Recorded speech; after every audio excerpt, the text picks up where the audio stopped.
Okay, come, let's. Yeah. Okay. First and foremost, it said $70 billion in Malaysian investment over 10 years.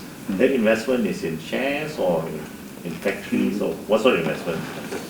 Yeah, well, first of all, I think you cannot just narrow into that, right?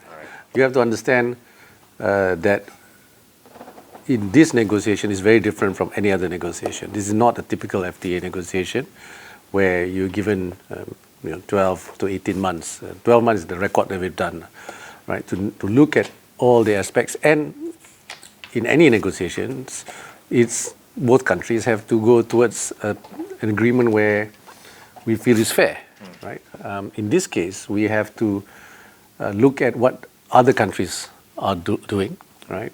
So if you want to look at what we get out for the 19%, you look at what the other countries got for their 19%, right? You can look at what Indonesia gave, for example. I don't like to make the comparison because these are all my colleagues, right, in my other countries.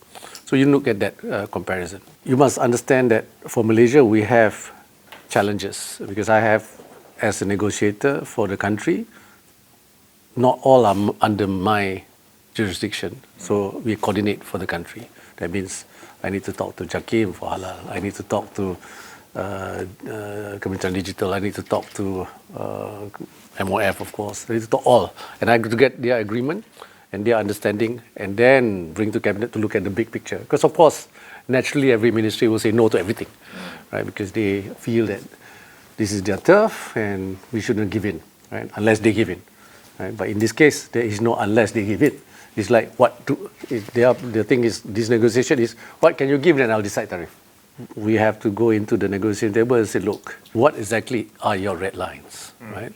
So they said, no, we don't have any firm red lines. Why don't you give your best offer?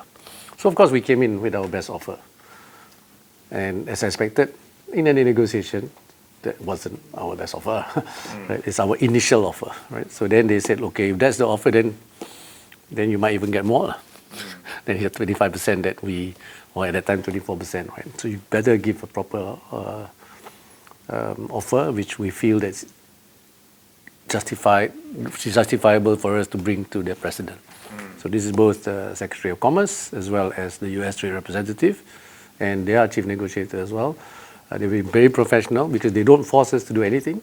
It's basically what you put on the table, they will bring it up to Trump and recommend what is the right rate based on the offer on the table. And ding dong, until, to be fair, they shared with us their advice. They said, look, this might not be good. This is sensitive to the president. This is sensitive for the US. This is national security. This is economic security under those 6 chapters.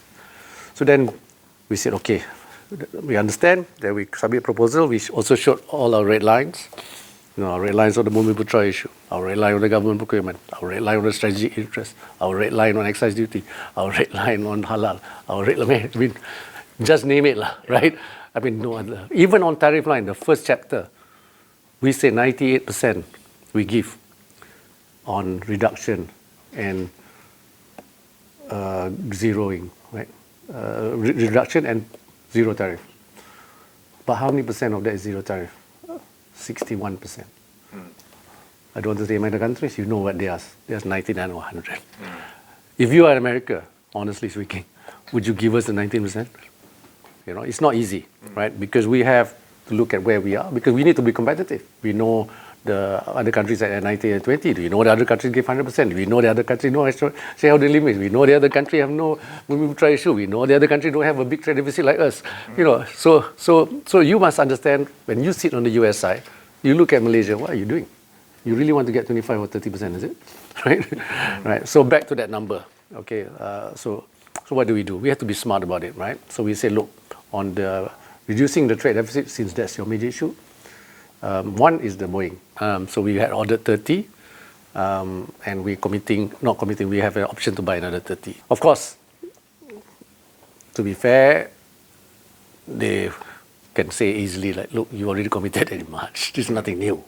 But we say still we will help reduce deficit. So they accept, although it's not new. Then they say, what is new, right? I said, well, Petronas, the LNG commitment, that's new. Yeah. But we all know that the LNG have to buy anyway. And then we said that, okay, we call all their JLCs through MOF, and then we call all the MNCs. What are your commitments? Right? So they give us the list of the commitments. Then we say, okay, these are what Malaysian-based companies, not really Malaysian companies, are committing to buy, which will help reduce the deficit. Right? Does this affect our fiscal position? Zero. There's no government spending, nothing. So if the fiscal deficit is at 3.8%, it will continue to be at 3.8%. There's no single cent of government money. Where is that 70 billion? The 70 billion is 7 billion US over the next 10 years. That is commitment from the JLICs. I think it's better that you ask them how much they have now, but it's nothing out of the ordinary of what they have already there today. Right? 7 billion US commitment a year for a fund of 2 trillion ringgit. Altogether, it's not much. And if they can afford it, and in fact, to US, that's small. So they look, but they say, fine, that's what your best offer, okay. But they did say, come on, we know what's your GDP size, we know what's your GLIC fund, this is. And then they said, hey, by the way, you already have X amount already, which is nearer to that number anyway. So you're not making it, we say, yeah, but it still will help. And our deficit is still narrowing. We used to be 40 billion a few years ago, now it's 25. And this will further reduce. Isn't that what you want? Right? And I say, okay, fair. So that's how we get to the number. But again, not a single cent is from budget. So, Prime Minister Anwar Ibrahim said that defending jobs was the main reason they did the deal with the US. And I think you explained as to the reason why. I mean, they would have had a knock-on effect on future DDI and FDIs did not drop them to 19%. So job creation is important for the government because it's one of the main purposes of government, isn't it? But job creation only happens if companies are successful. So it's all the whole thing. I mean, from the large to the SMEs. Because the jobs can only come from SMEs. And the SMEs is still the biggest employers. And the multinational give jobs to SMEs. SME give jobs to the people. And the people who have jobs then create. If you look at our GDP calculation, consumption is still high. So, that drives the GDP numbers. So if people don't consume, meaning people don't have salary, don't have work, then it's all a knock-on effect. You can see the linkage. And that's why I explained to my counterpart, I said, automotive, I have to protect because one is China. Secondly, I got 700,000 people in automotive industry. We cannot just switch off like that. You open, well, on the other sectoral issue, which we are finalizing now, because the step is now the joint statement, we're finalizing, because they've got many countries, so we'll do. And the next step is the agreement.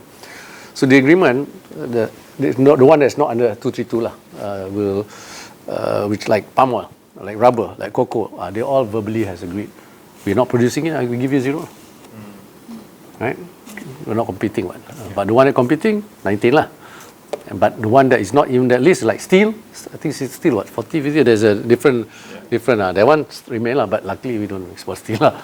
But so some countries kena lah. What are the chances of Malaysia's semiconductor exports remaining tariff-free to the US? It's hard to predict lah. We don't know because they have until December to finish the investigation on the impact. But what I can say is that during this discussion they have been very practical, right? Because they know where the red lines are, but they also know where how we play in their supply chain. So in the semiconductor, if we continue to show that we complement the needs for semiconductor in the US, okay, that's why we need to show, which we have done. And to be fair, I must thank the US companies, the MSIA in US, the Semiconductor Association US, they were with us. They showed everything, they showed to the US, because Malaysia is one of their largest partner for semiconductors. So is there a high risk that they will renege on anything? As a government official, I will say, no lah, they will honor. You all have to make your own assessment, you can see it. But I'm optimistic lah, that we are a small country, hopefully we don't do anything that diminish the trust, because so far at the working level they've been very professional, we've been professional. We have that option. Okay.